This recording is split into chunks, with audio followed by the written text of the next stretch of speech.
dowladda federaalka Soomaaliya ayaa baryahan dambe si weyn u iibisa fan hadal ku saabsan inay wax badan ka qabteen ammaanka caasimadda Muqdisho oo muddo dheer dhib badan ka taagnaa marka nisbi ahaan arrinta loo eegana runtii taa waaba lagu raaci karaa oo waxba ka jira yalkeeda xukuumadda federaalka Soomaaliya ayaan la ogeyn waxa ka hor taagan inay u guurto xaruntii hore ee xisbiga hanti wadaaga kacaanka Soomaaliyeed ee xilligii nidaamkii askariga ahaa oo ay sheegtay in uga maarmayso dhexdeganaanta madaxtooyada qaranka ee Villa Soomaaliya kadib markii xarunta dib u dhis wanaagsan lagu sameeyay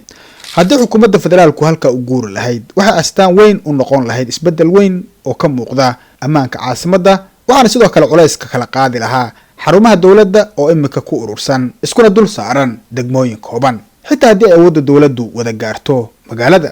xaruntan intii ay jirtay xukuumaddii Xasan Cali Khayre ayaa dib loo dhisay waxaana loo diyaariyay inay degto xukuumadda federaalka Soomaaliya balse waxay muddo ka suurtagali lahayd amniga Muqdisho oo aan wanaagsanayn darteed galka ra'iisul wasaaraha dowladda federaalka Soomaaliya Xamse Cabdi Barre ayaa dabayaaqadii bishii Luulyo ee 2023 degmada Heliwaa kaga dhawaaqay inay xukuumaddiisu halka u guuri doonto balse ballanqaadka oo haatan 2 sanadood iyo sugood laga joogo marna ma suuragelin imika ayayse doodaasi dib u soo noqotay oo dadweynaha ayaa la weydiiyay waxa guuritaanka ka hor taagan xukuumadda Xamse Cabdi Barre aan dadweynaha oo uu dooda qofba meel ku dhuftay ay warka uga falceliyeen sida tan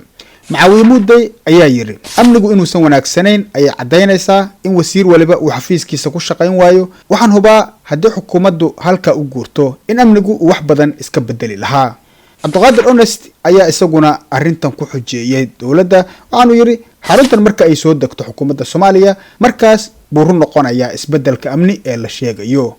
Mahdi Ahmed isagu waxa uu yiri amni la'aan yaad rabtaa in la gaado horta dhagxaanta magaalada laga wada qaado Ahmed Qoslaaye ayaa isagu bulshada u birbiriyay sheeko aanay war u haynin waxaanu yiri sanadka cusub buu qorshuhu yahay in xukuumadda iyo xisbiga talada haya ay u wareegaan xarunta xisbiga insha Allah yalkeeda halkaas hadii aanu saxno Soomaaliya imika xisbi ka taliya ma jiro waayo ilaa imika si rasmi ah Soomaaliya uguma wareegin nidaamyada xisbiyada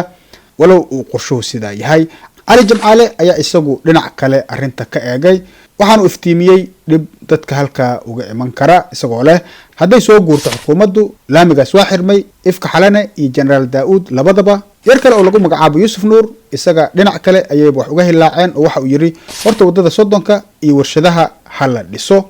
ugu dambeyntan waxaanu soo qaadanaynaa Maxamed Xiirey oo isna saadaaliyay arrin kale oo kaba duwan midii laga hadlayay isagoo leh meeshan waxa degi doona maamul goboleedka cusub ee gobolka Banaadir marka ay doortaan maamulkooda go'aankaas ayaana mar hore la qaatay buu leeyahay si kastaba se arrintan ayaa u muuqata mid xujo iyo gar ku naqsan dowladda federaalka Soomaaliya lagu tilmaami karo maadaama ay imika aad u iibinayaan aragti ah in ammaankii aad loo sugay Maxamed Xaaji hadal samee TV